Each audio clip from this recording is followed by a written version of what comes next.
Hello, Goffstown. My name is Jim Craig, and I'm the host today for Goffstown Today, your local public affairs program brought to you by the Goffstown Democratic Committee. Our goal is to provide meaningful discussion of local and state issues important to the greater Goffstown community. And today, we're lucky to have with us Elsy Cipriani of the International Institute of New England to discuss the topic of immigration. Welcome, Elsy. It's nice to have you here. Thank you for coming with us.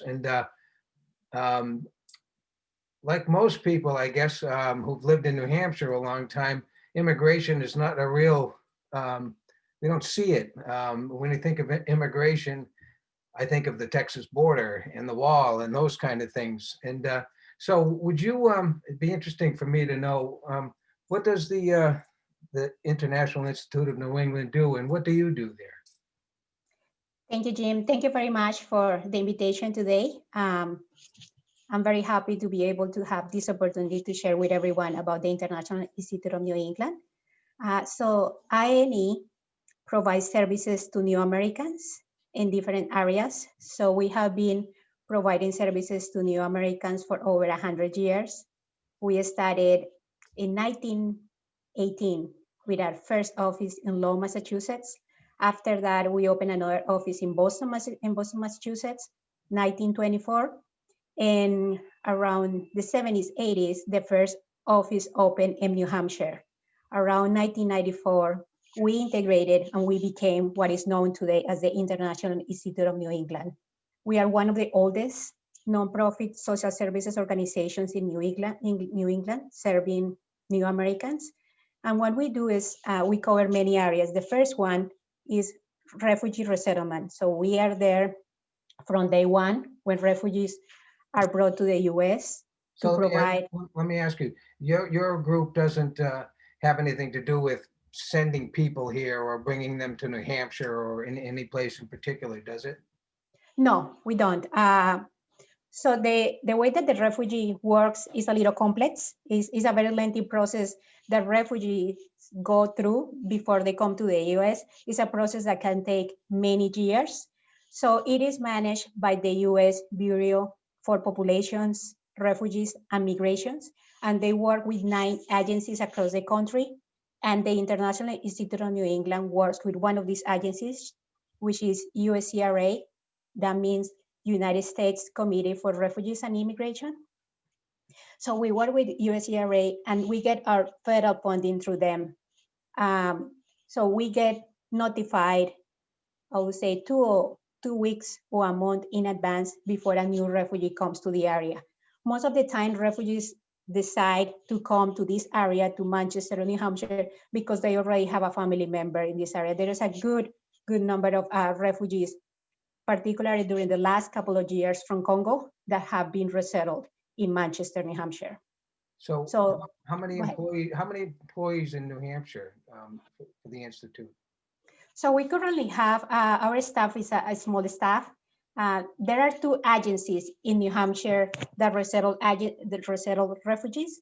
So our agency is based in Manchester, and we have about 10 staff members that help with the resettlement. We also serve in other areas, which I can talk a little bit more about the other areas of services.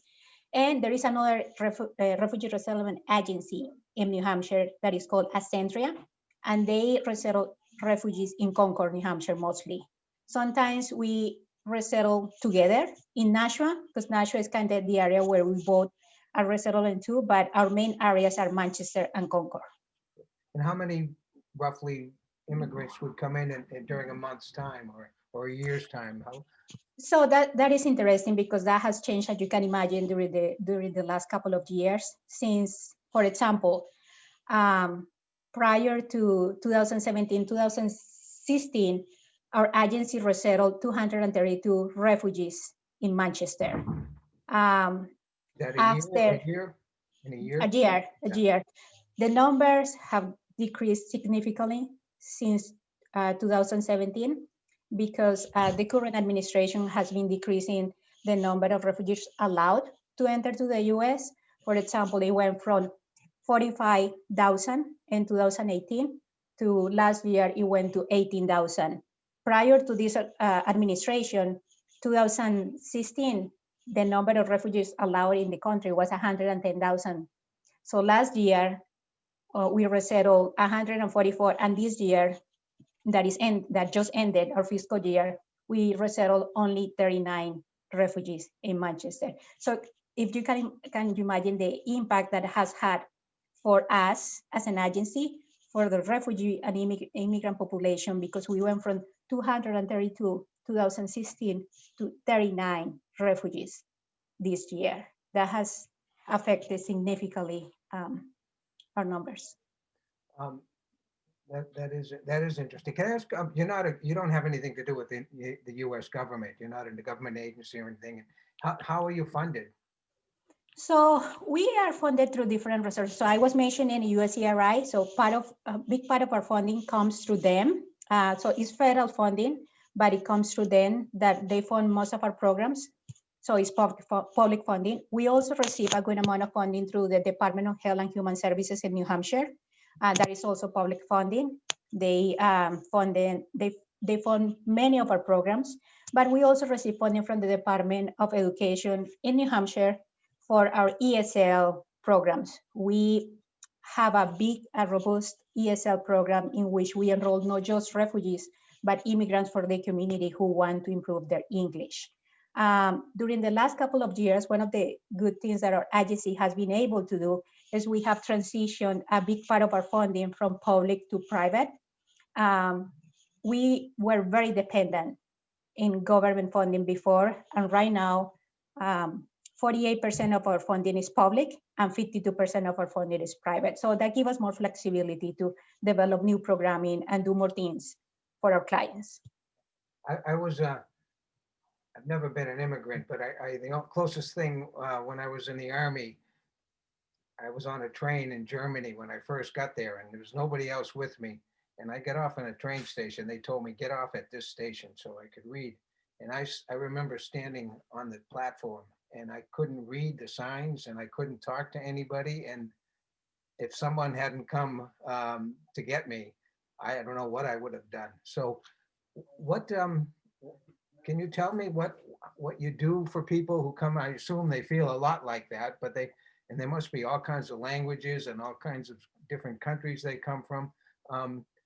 What do you do to get them resettled when they come here and they can't read, they can't speak the language, they can't do anything?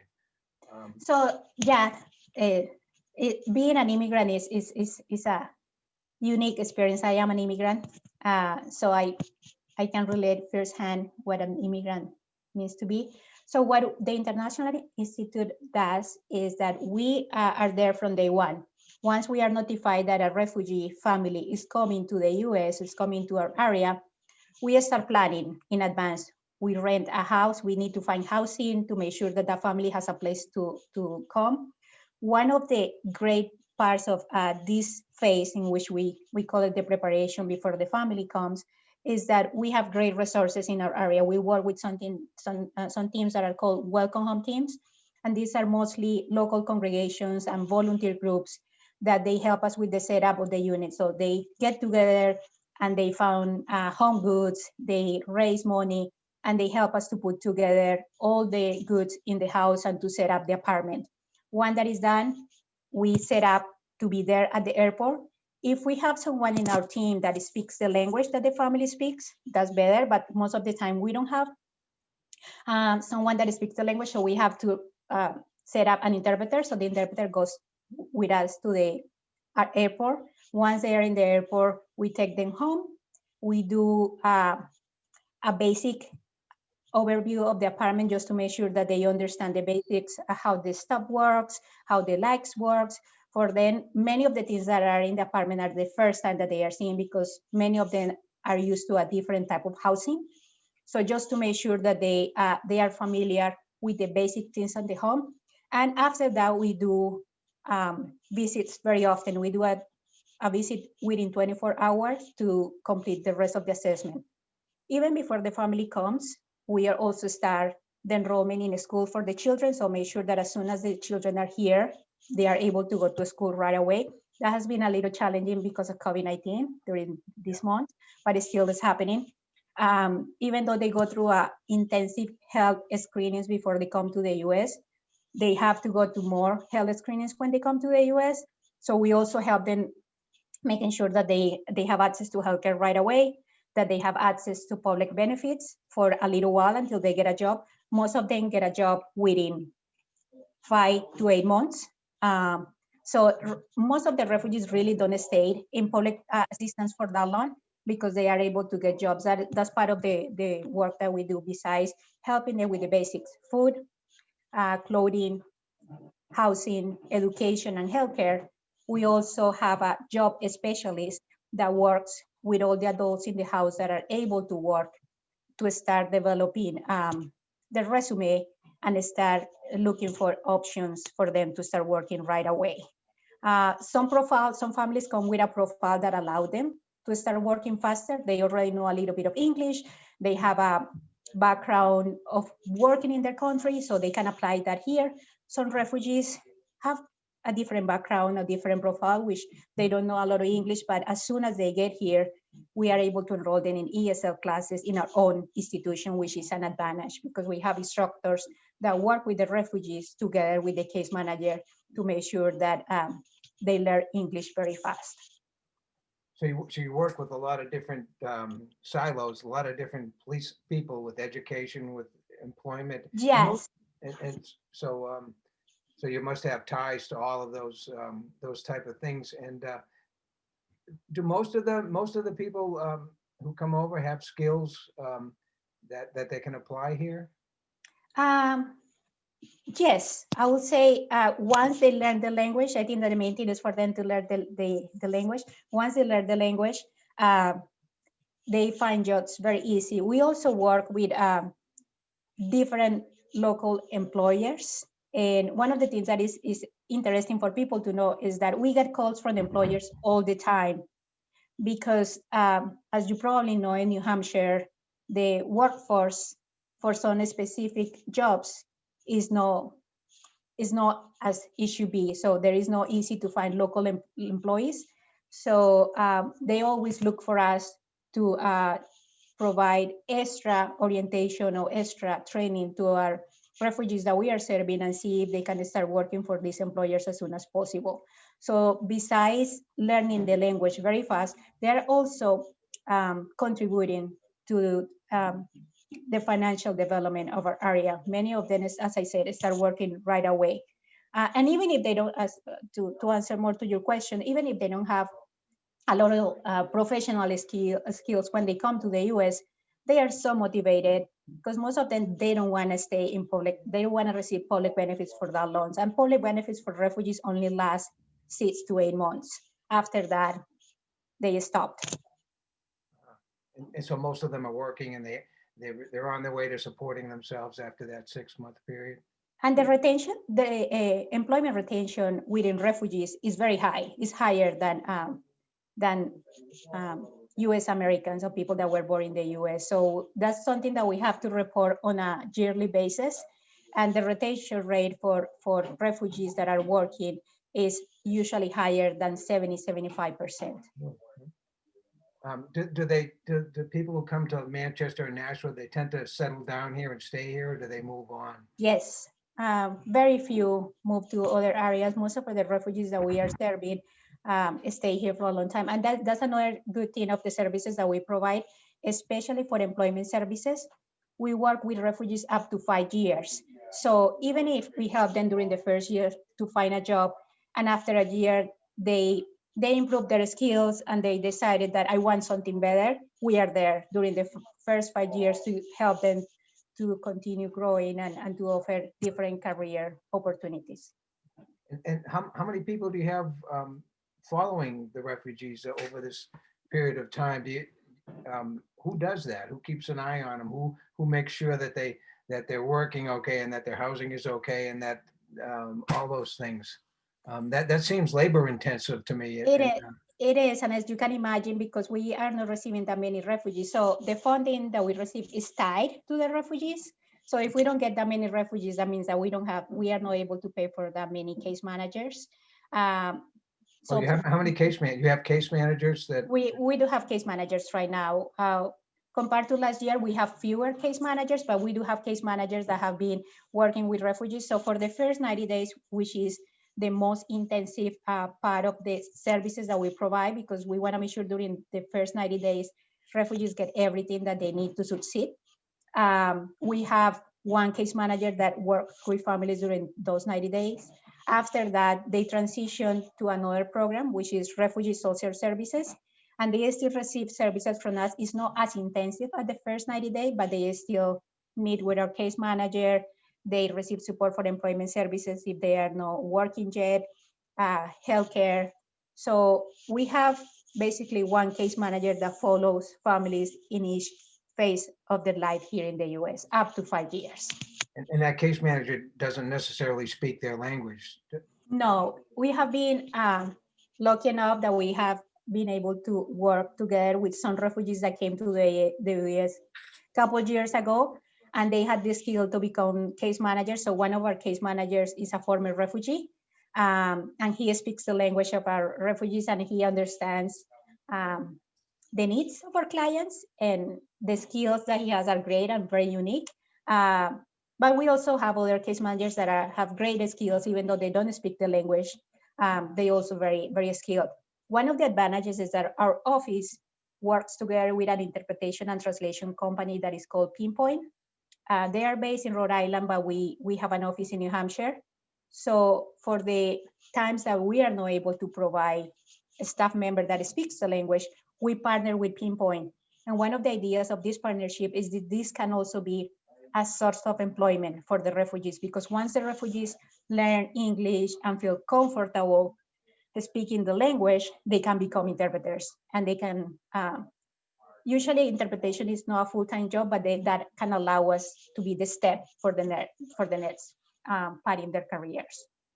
So how many different nationalities have in the last last few years in languages are we talking about? So the last 2 years, I would say the main countries that we have resettled people are from Congo, Somalia, Myanmar, Uganda, Senegal, Ukraine. So we are talking about more than 5 languages or more. And many of these populations, they come and they speak 2 or 3 languages. It's not just one language. For example, people from Congo, they speak Swahili, but also Swahili Kinyarwanda, which is a little different. So we are talking many languages at one time. And the kids, they go to school to American schools right away? They do. How long does it take them to get, what effect does that have on the classes? How long does it take them to learn English so well enough they can participate and start learning? So we work very close with the Manchester School District, the English Learning Department. So this department is in charge of working with new Americans, with children that come with refugee and immigrant families. So we work together with them, identifying specific needs of these children. The majority of the children, based on the profile of their family, are placed in this program right away as soon as so once they familiarize with the school and they feel more comfortable, they are transferred to a regular instruction. But in the beginning, they are part of this English learner program to provide any extra support that they may need because they don't speak the language. But most of the children transition to that regular instruction very fast. Yeah, that doesn't surprise me. But some people must come over here that they've probably never driven an automobile before and things like that. It must be incredible culture change for them and culture shock for them. So transportation, and you just touched a very important area, because transportation is one of the main challenges that we face when we are working with refugees. Most of them learn the language, they are able to get a job, but most of the time they don't have the means to get to a job because they don't have transportation. Yeah. So that's one of the areas that we are always looking for support, always looking to partner with others to help and to support refugees. So must be more problems than I can even think of when you when you think about day-to-day living, coming over from a whole different part of And it. and another thing that is important to mention is that for any of us, if we decide to move, even within the US, right? If we decide to move to another city, it takes us a while to resettle. Yeah. These families, they only have 8 months, because after 8 months, if they receive any public assistance, it's gonna end. So coming to a different country with a different language and have the stress to be able to be self-sufficient within 8 months is a lot. But they do it, and most of them are extremely successful. So that's very rewarding. And I think, like you said, that little pockets of each nationality, because they stick together and they become their own world, kind of. That makes sense to me, and I've seen that before. And used to be like that in Manchester when I was a kid. The French people, and there was Polish sections and German, and it's the same thing, kind of. But that's what makes this country this country. Yeah. That's what, that's exactly right. So I'm glad that that you're doing that, and that we're able to. I hope we don't lose sight of that's what this country was founded on, and we welcome people, and so if we welcome them, then we ought to make sure that they can find their way once they get here. So that brings me to if people wanted to contact you, how would they do that? Do you have an offices in Manchester, Nashua, or? Yes, we have an office in Manchester. It's our main office, but we also serve people in Nashua. We have some families that are still living in Nashua. So what will be better to provide you with my email address, phone number, our address. We are located at Pine Street. It's very central in Manchester. Pine Street, right. 470 Pine Street in Manchester. Our office is not open as before, but we are open by appointment, even though most of the staff is working remotely right now. We work by appointment. So we have somebody in the office on a daily basis, meeting with clients in person, obviously following all the necessary COVID-19 protocols. But we're still meeting with clients. We are going to their houses when we need to. For many of our clients, as you can imagine, the transition from in person to remotely after the pandemic started was hard, because they are not used to use technology on a daily basis. So it took a lot of coaching from the case manager's part to be able to communicate with many of our clients. We use WhatsApp a lot with our clients, and that has been extremely helpful. But yeah, if people wants to contact us, they can come to our office for 470 by appointment. I'll be happy to share my email address and my phone number if that's necessary. Well, let me ask you: Do you have volunteers? Can people volunteer if they want to help? Yes. What kind of things would you need people to volunteer for? So we have obviously before COVID-19 we had more options for volunteers, but under COVID-19 our options are not as many, but still. Right now we have a good number of volunteers that are supporting mostly with ESL instruction.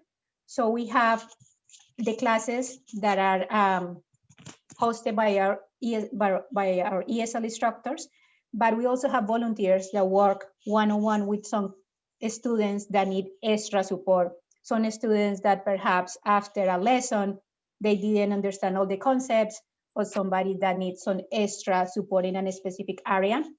So what the volunteers do is that they set up virtual sessions with the students, and they help them one-on-one with specific topics in between instruction and between sessions.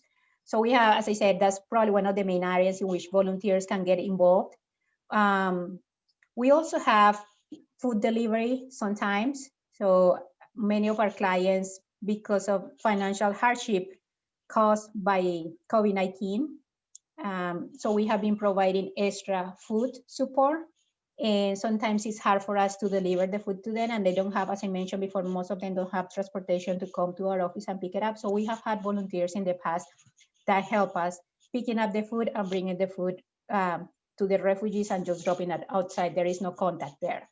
So yeah, there are other areas in which we can definitely use the help of volunteers, and volunteers are always welcome. It's a good way to get into the Christmas spirit, I think. at this Yes. time of year. So if you want, if anybody's interested in volunteering, how can they contact you? So let me provide you with my contact information. So our phone number, our office number is 603-647-1500. And my email address, if that's easier for people, if they can see my name, my email address is my last name, Cipriani, at iine.org. IINE is International Institute of New England.org. Okay. Okay, I'm afraid we've run out of time. A fascinating subject when you start thinking about it. And thank you very much, Elsy, for all the work that you do. And thank you for coming on our show today. Thank you for the opportunity. Okay, in closing, you can watch these programs here on GTV through the video page on our website, goffstowndems.com, by searching for the Goffstown Democrats YouTube channel or on our Facebook page, www.facebook.com/GoffstownDems. Please like and share them widely. And thank you very much for watching.